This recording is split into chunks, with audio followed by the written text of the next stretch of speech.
જેને આ દુનિયાને જોઈ જ નથી બહુ વર્ષોથી, એ દીકરી મૃત્યુ પામી છે. એના જેવી જ, એના સરખી ઉંમરની જ એક એની સખી, એની બહેનપણી સામે મળી. રહીતી તાકીએ શિર પર ચઢીને અવરને. અને એ નાની અમથી બાળકી છે, એને ઉત્સુકતા છે કે આ શું થઈ રહ્યું છે. અને એ અહીંયા શિર શબ્દ વાપર્યો છે, પણ ખભા ઉપર, કોઈના ખભા ઉપર ચડી અને એ જોઈ રહી છે કે આ બધું શું થઈ રહ્યું છે, તાકીને જોઈ રહી છે.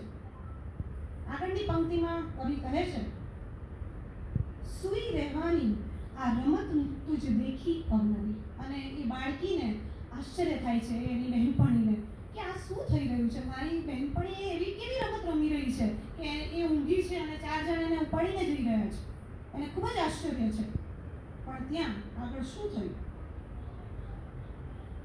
અને પોતે ઊંચા કરી નથી ક્યાંક ચડવા.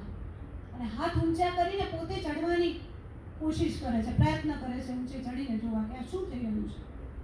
અને ત્યાં અમે આગે ચાલ્યા, રમત પરખી જઈશ કપડી. નાની અમથી દીકરી છે, પણ એને પણ થોડી અમથી સમજ તો છે, કારણ કે એ પણ સમાજમાં રહે છે. એ લોકો, ડાઘુજન અને બધા જ્યારે એ દીકરીને લઈને સ્મશાને આગળ ચાલ્યા, ત્યારે એ સખીને ખબર પડી ગઈ કે કંઈક અજુગતું મારી સખી સાથે બન્યું છે. અને ત્યાં હવે અહીંયા જે બાળ જગત છે એનો પણ ચિતાર આપ્યો છે. શું થાય છે જોઈએ. ગળા પૂંઠે નાખી કર, પગ પછાડી સ્વર ઊંચે, ગઈ મંડી રોવા.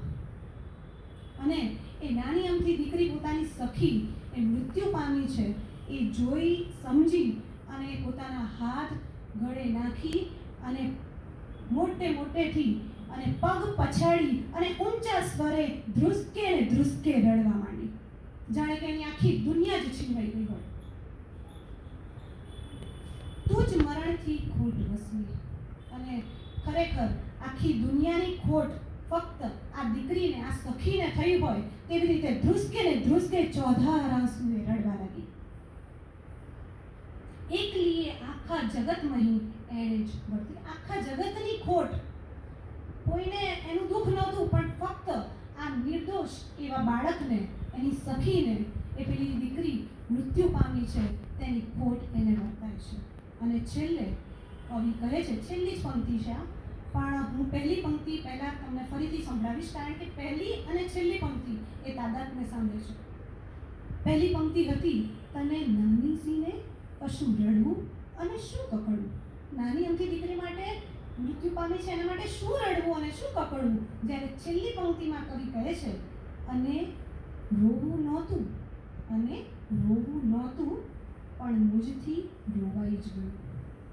કવિ અહીંયા કહે છે કે ખરેખર આ નાની બાળકી જે ધ્રુસકે ને ધ્રુસકે રડી રહી છે તે જોઈ અને મારાથી રોકાયું નહીં, અને હું પણ, મારા આંખોમાંથી અશ્રુધારા વહેવા લાગી અને હું રોઈ જ ગયો.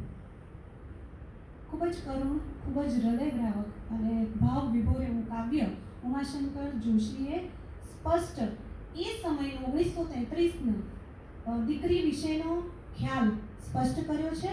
અને બીજું તો એ કે 2 વ્યવહાર જગત બતાવ્યા છે. એક વ્યવહાર જગત અને બીજું બાળ જગત.